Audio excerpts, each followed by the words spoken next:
Good Friday morning. This is 106.1 KYVZ. Joe Vazurek visiting with meteorologist Chris Schromick at Decision Weather and Atwood, as well as America's Weather streaming channel. Chris, hot, windy, and warm the next several days.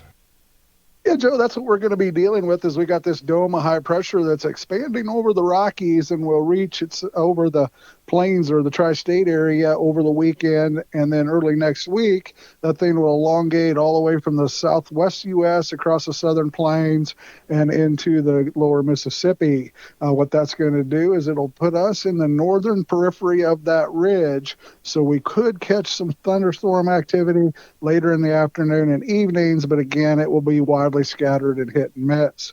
Out there this morning, we got temperatures that are ranged from 64 in Burlington all the way to 68 at Norton and McCook. We got a south breeze that's already starting to blow. We got 17-mile-an-hour gusts in Colby and 20 out there in Oberlin. We expect those winds to pick up 20 to 30 miles per hour here this afternoon. That'll push temperatures up there into the middle 90s. And then we do got a low pressure that'll come out of Colorado that'll skirt right around the Kansas-Nebraska border.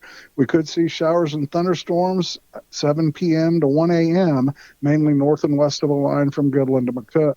Some of those storms could have some severe weather, especially in that Hitchcock-Dundee County, northern Yuma County, maybe up there along Highways 34 in the Imperial area, or sneaking across the border in northern Rawlins and Cheyenne County. We'll keep an eye on that for later today and this evening overnight.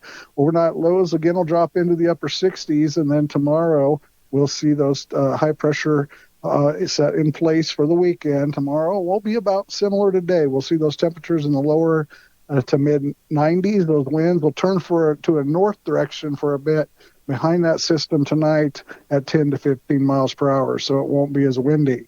However, when we get to Sunday, Monday, and Tuesday, things are really going to heat up. We're looking at temperatures in the upper 90s, low 100s. There on Monday and Tuesday, we could have indexes of heat indexes reaching 100 to 105. That'll be very close to heat advisory levels and definitely probably more to the east of Highway 25.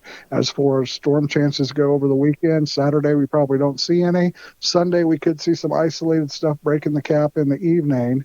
But we're going to be looking ahead to Tuesday night, Wednesday, when a cool front does come through. It'll drop our temperatures back down to around 90 on Wednesday. Then we'll heat back up Thursday and Friday to end the week into the middle to upper 90s. It does look like there's some decent chances for storms Thursday and Friday as we head into that last weekend of the month. Looking further down long range, that last weekend of the month, behind that cool front, we may be seeing 80-degree weather and then a heat up heading up to the 4th of July back into the 90s, but there is some indication that we'll continue to have an active westerly flow pattern as we finish the month of June and head up to the 4th of July. So after we get this hot and dry weather period here the next 7 days out of the way, maybe we'll get that wheat cut and we'll have some thunderstorms and some activity for the 4th of July. All right. Once again, that's Ag Meteorologist Chris Schromick at Decision Weather and Atwood, as well as America's Weather streaming channel. For KYVZ Radio, I'm Joe Vazurek.